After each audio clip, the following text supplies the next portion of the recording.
교사가 되고서 공립학교 교사로서 역할을 수행하는 과정에서 우리 선교회에서 배웠기 때문에 꼭 안 하면 안 되는 그런 약간 의무사항 같은 것들이 있었어요. 그게 뭐냐면 이제 학급에서 아이들을 선발해서 그 아이들에게 성경을 치고 전도하고 이제 그러는 거였는데 갈수록 그게 이제 불가능해지는 거예요. 선발 과정에서부터 특정 종교를 선생님이 이제 가르치게 되는 과정이 있었는데 그런 것들이 점점점 힘들어지고 그 전에 선배들은 쉽게 했었는데 동시에 이제 교사의 권위나 어떤 그 학교에서의 공직자들의 공공성에 대해서 계속 이제 얘기가 되던 때에 시간이 가면 갈수록 이런 일들은 어려워지겠다.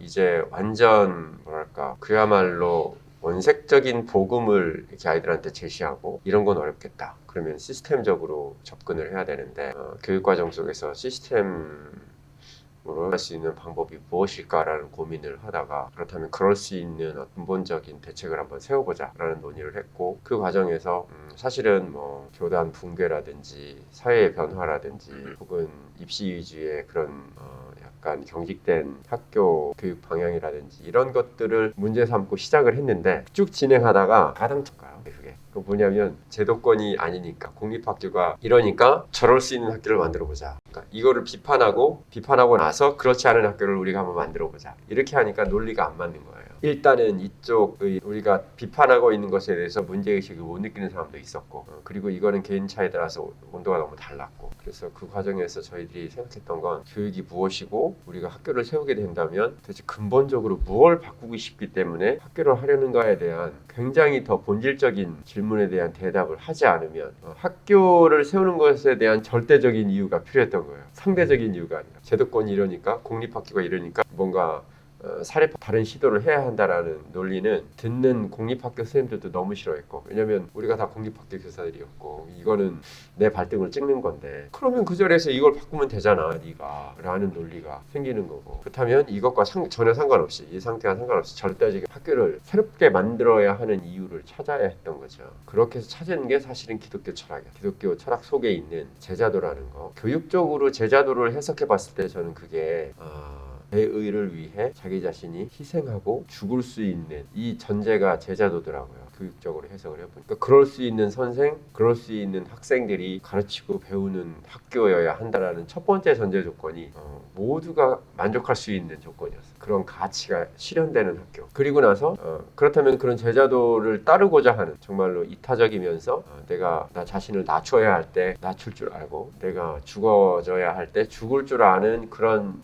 사람들이 공동체로 함께 모여같이 그리고 그러한 공동체에는 분명히 뭔진 모르지만 하나님이 허락하시는 소명이 있다. 그리고 그 소명이 개인과 공동체에서 구현될 때 그 개인과 공동체가 속한 사회 혹은 국가 혹은 열방이 결국 샬롬으로 구현될 것이다 라는 이 4대 가치가 가장 중요했어요. 그리고 저도 그 가치들을 찾아나가면서 이런 학교라면 그래 나름의 9년 차 되는 이 삶을 접고 가볼만 하겠다 그런 생각으로 이제 학교를 하게 된 거죠.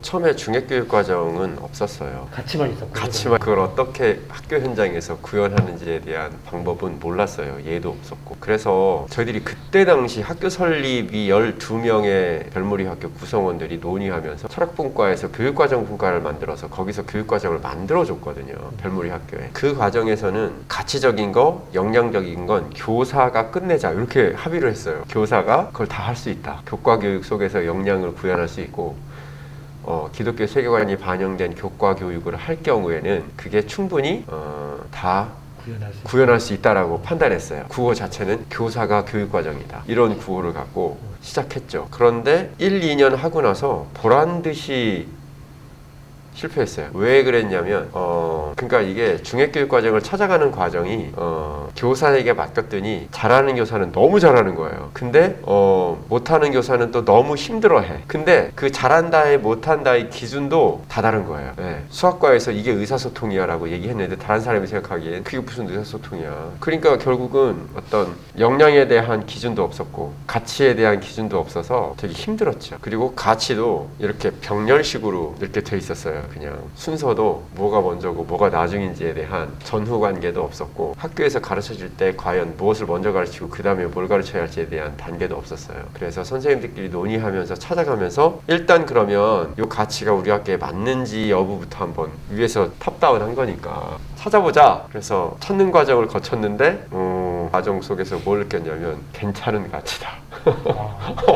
잘 골랐다. 네, 잘 골랐다. 현재적으로도 괜찮고 미래지향적으로도 괜찮다라고 결론에 이르렀어요. 그리고서 그렇다면 이 부분에 대해서 우리가 어떻게 가르칠지를 고민하다가 가치와 역량에 대한 수업을 배당했어요. 그러니까 그 이전에 교과목으로 구현해 볼 생각을 하면서 기독교 세계관으로 교과목을 재해석하는 과정들을 열심히 했거든요. 그런데 교과목의 특성에 따라서 어떤 교과목은 명확하게 구분이 돼요. 이거는 기독교적이다. 이거는 기독교적이지 않다. 그리고는 가치 중립적이어서 이거는 교사가 좀 더 손을 볼 필요가 있다. 이거 완전히 버려야 된다. 이게 판단이 되는데 영어, 국어, 수학 이쪽 선생님들은 영어가 도대체 어떤 부분이 비성경적이고 어떤 부분이 한마디로 성경적인지, 성경책을 영어로 배우면 영어를 기독교 세계관적으로 가르치는 건지 이런 막 고민을 하기 시작했는데 답을 못 찾는 거죠. 그래서 내린 결론은 그래서 정말 예를 들어서 유경상 소장님이 하고 있는 크리스찬 띵킹 그 센터 현재 하고 계시는데 그분의 방법으로 크리스찬 띵킹 툴이라는 그 CTT의 시스템으로 청주 철학 구속이라는 이 시스템으로 교과목을 재구성하는 연수를 아주 길게 진행했었어요. 해보니까 탐구교과 쪽은 잘 맞아요. 이게 이슈 중심이니까. 그런데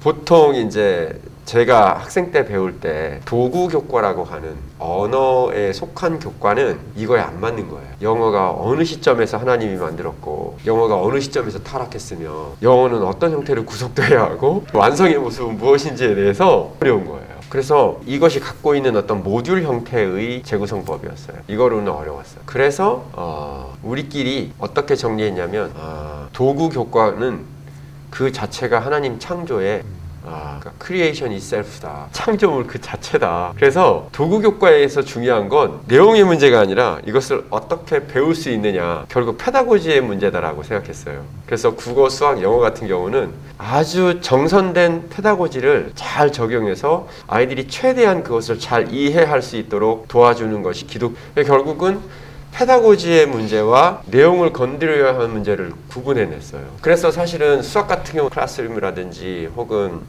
영어도 국어도 프로젝트나 디베이트 같은 그 교과죠. 언어에 속하는 것들을 아이들이 쉽게 익힐 수 있는 지가 뭐냐에 집중을 한 거죠. 그래서 굉장히 다양한 특성화 프로그램들을 교과목 속에 넣기 시작했어요. 그렇게 한 가지 풀었고 탐구 교과는 정말로 너무나 명확했어요. 이유는 가치가 들어가기 때문이었어요. 탐구 교과는 해석의 부분에서 가치가 개입되면서 이 가치가 기독교적이냐 기독교적이지 않느냐, 좀 더 나아가서 성경적이냐 성경적이지 않느냐라는 것을 판단하면 된다라고 생각하고 있었고, 그러고서 저희들이 나름 여러 가지 진행하고 교과는 그렇게 하고 그래도 중요교육과정은 필요하다. 그래서 가치교육과정, 역량교육과정을 만들어서 교과가 대등하게 수업을 진행했죠. 그리고 나서 적용하고 돌트 유니버시티의 심재승 교수님이 T라는 Teaching for Transformation이라는 우리나라 말로는 변혁을 위한 교육이라고 해서 그 얘기를 연수를 겨울방학 때 동안 전 직원들이 하게 됐어요. 그러면서 정리를 하게 됐죠. 기독교 세계관과 교육이라는 것이 어떤 의미가 있고 하나님은 변혁을 위해서 어떤 시스템을 인간에게 갖고 그 시스템이 교육이고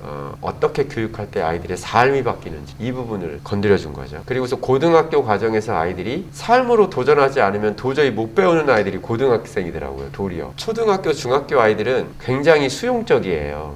그래서 어떻게 보면 사실은 중학교 교육 과정이 제일 어렵고요. 고등학교 과정은 요게 샘플이 돼서 초등학생한테 보여주면 돼요. 무슨 얘기인지 아시겠죠? 초등 교육 과정하고 고등 교육 과정이 약간 통해요.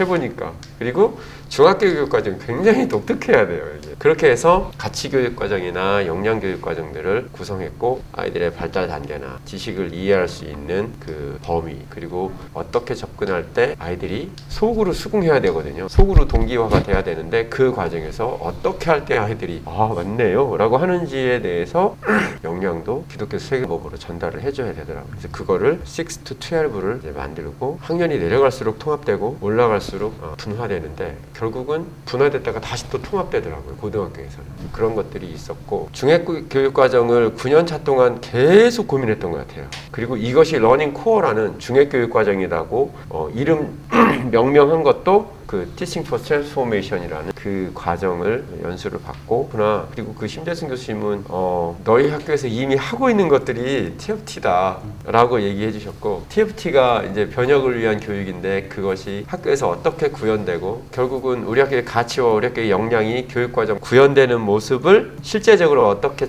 녹일 수 있느냐가 TFT의 문제였던 거고, 그래서 저희들이 컨설팅 받으면서 굉장히 좋은 성과는 아이들이 그냥 이렇게 산발적으로 하고 있다. 그러니까 아이들이 문제의식을 갖고 왜 자서전 쓰는 사람들은 다들 훌륭하기만 그냥 평범하고 그런 사람들의 자서전을 써주면 안 되나? 그래서 이제 처음에 이제 이 앞마을 고추밤에는 할머니 찾아가서 그런 분들은 이제 오지 마 바빠 뭐 이러는데 설득하고 찾아가서 그분의 이야기를 듣고 그분의 이야기를 들으면서 아이들은 시골에 사는 그 홀몸된 여인네가 얼마나 힘겹게 시골에서 사는지를 이제 다 배우고 그거를 글로 쓰고 결국 출판해서 할머니께 드리고 그랬던 과정들을 아이들이 겪으면서 한 사람의 삶이 가치롭다는 거, 그리고 그 삶이 기록됐을 때 그것이 그 사람의 삶을 얼마나 고양시키고 그분이 당신의 삶을 다시 한번 되뇌이면서 그렇게 회고할 수 있는 그런 좋은 기회가 됐고, 일단은 마을하고 우리하고 너무나 가까워졌고 그런 걸 통해 아이들이 그렇게 고등학교 쓴 프로젝트로 이제 마무리를 짓는 과정, 결국은 중학교육 과정이어서 그런 것들이